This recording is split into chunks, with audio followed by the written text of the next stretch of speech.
You are looking at Julian's pronunciation guide, where we look at how to pronounce better some of the most mispronounced words in the world, like this other curious word. But how do you say what you're looking for today? Let's learn how to pronounce once and for all correctly this name in Italian. If you want to learn more Italian pronunciations, confusing ones, stay tuned. I've got tons more videos for you.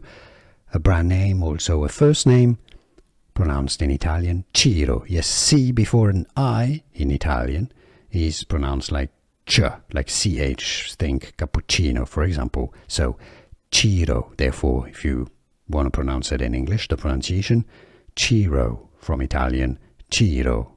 And now you know.